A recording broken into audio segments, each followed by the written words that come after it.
I can hardly believe it myself, but I did start working on my fairy tree house again, and I got the roof on.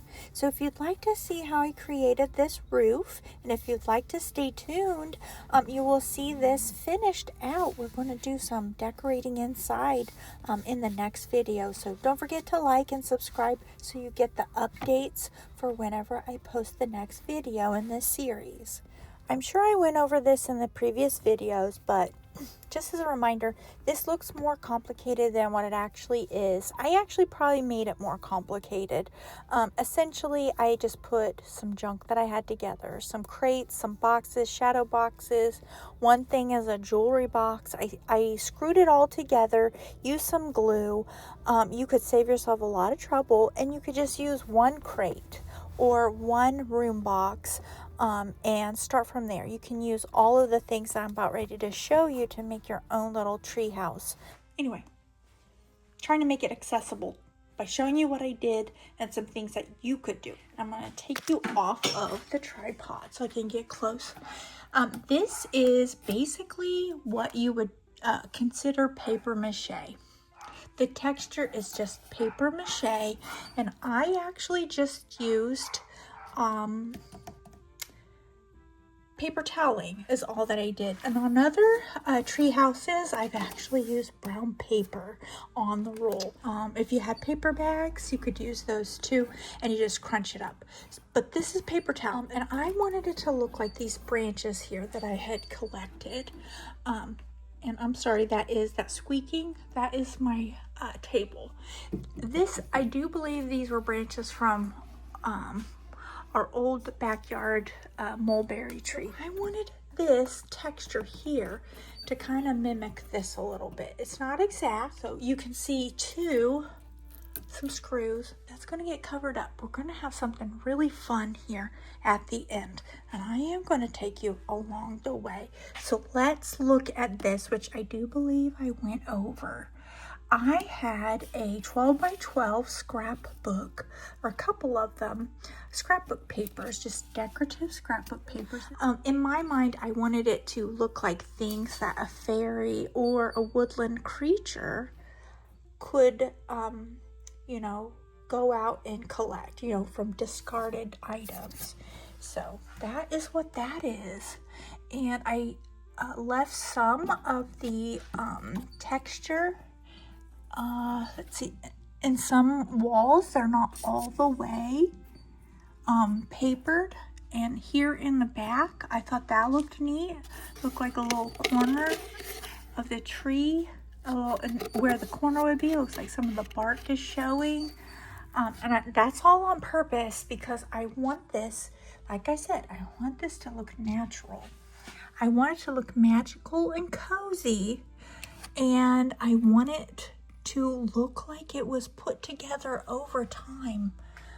That's the feel that I'm going for. You can use any type of theme that you want. This is just florals. The sky's the limit of what you can find. Now, what if, because these 12 by 12 is the size I like to get because it's just bigger pieces. They can be expensive. I think Amazon, I've gotten some from Amazon, but the quantity that you get, it's not a lot. So let's look at some alternatives for this. I did mention the other scrapbooking paper themes, but I'm not going to bring those out because you get the idea. Let's think of things that aren't scrapbook paper that you could incorporate for your own room. What if you don't have scrapbook papers? I have used in the past.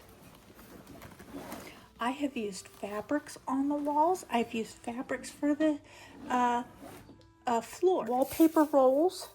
And this goes a long way if you're using it for dollhouses. Dollar store has contact paper, so $1.25 for that. That'll go a long ways. That would look neat for wall covering or floor covering. So those are all alternatives. Another alternative is to just paint it the colors you want. The apple barrel or the folk art acrylic paints that you can find at any craft store. Hope that helps and gives you some options when you finish your interior. But now we're going to move on to covering the roof. I want this to be weathered, and another thing that you can do with this to rough this up, you could take a serrated blade like a steak knife, and you could scratch that up. And because right now, I mean, honestly, look at it, this looks like a doormat. I'm going to add that texture and rough this up after I cut it to put it on my roof. I use this metal track for a guideline. You could use a ruler, and I used a box cutter. You'll just want to be very careful and keep your hands out of the way. After I cut it, then I lay it on across both of the gables there. So there are two peaks here. Obviously, when you go to do this, yours might look a little bit different. I was going to use hot glue, but it would have been a massive amount of hot glue. So I opted to use my staple gun, and when I started, I was just using the staples that were in there, but you really do need a longer staple because it really was not getting through the thickness of that mat and into the wood. So I'll show you here in just a second what the first ones that I take out and then what the longer ones are. So, and I do not have the measurements on it. You'll probably just need to figure it out for yourself anyway. So I'm just going to continue stapling, and I'm really trying to make like a rolling type of a roof line.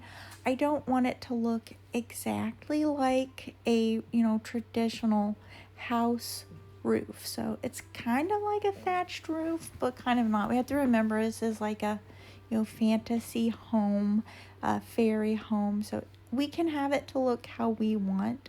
So it doesn't look like I'm doing a neat job, but I really am trying to give it some interest by having the little lumps and the bumps in there. However, I do want once I get it how I want it, I do want it to stay in place. So I decided to bring out the big guns and get out the actual staple gun. And I might maybe, get the glue gun back out. If anything smaller needs to be glued down, but we just need to get it in place and then move forward, and we can finesse it later. So this would be flat if it was a regular house. This would be the eave right here, the roof coming over. I don't want it to be at a crisp angle. So any opportunity I have to plump it up, that's what I'm going to do.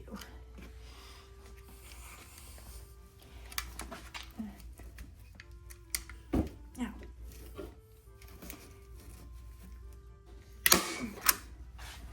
there we go. And then I can fill this in the back. My dog. Alright, we're back in the front again. And now I am going to start pulling a little bit of that, because I'm afraid that once I staple it down, I'm not going to be able to get to the pieces that are behind here as easily. I'm using this little mini flathead right there, and it's as good a time as any to do that. We'll just do it all at once so you can see what it is that I've done. Because if I skip ahead, and you guys, if you see something that's just appeared, I may have skipped ahead or I may have edited incorrectly. Don't hesitate to comment. Alright, there's the edge. This is very fibrous too, so you might want to wear a mask. I don't know. Might get to you. Okay, so there's the edges of it. I think that it looks much more natural this way. And basically, I'm just stabbing it and then flicking it forward. All according to how you want. Now, a real thatched roof, Google it, look at any images of a thatched roof. It's quite orderly. Now, old ones aren't, but a thatched roof isn't just willy-nilly, so it's really up to you of what you want it to look like. It's kind of flapping a little, and I don't want it to. Okay, there we go. All right, the farther up I staple this, the more it's going to bow. Let me show you. So if I want to staple it a little bit flatter, I'll staple it down. Oh, now, there we go. And do I want this to hang? I think I'll hang it. I think I'll leave it hanging for now. We'll see. I wonder if I could shove something in there. I think I will. Let's see. I think I can make a little roll. This might be a little bit more than what's actually needed here, but it's fine. There. Oh, that's gonna do. Don't ask me why I'm having a problem with this right now. I just am. There. Okay, I like it. Stapling right here. If it'll let me, that is. It did. Okay. I don't need a staple right there, actually. Let's see about right here.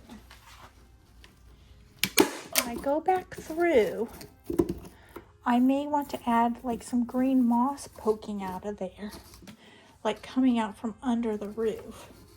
So it might be to my advantage to not staple it down. I'm going to rough this up a little bit.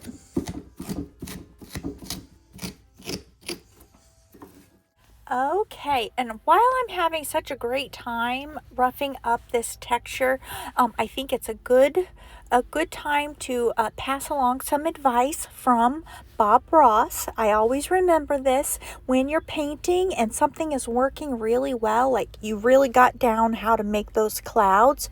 Don't get greedy. That's what Bob Ross would say. Don't get greedy when something starts to work, because you can get carried away making those clouds. Well, I don't want this to look like a big beehive. Or actually, I don't want it to look like a big round Bob Ross hairdo either. So I'm going to leave it be, because I can always go back and finesse it. If there are any places that aren't exactly right, here's another bit of advice.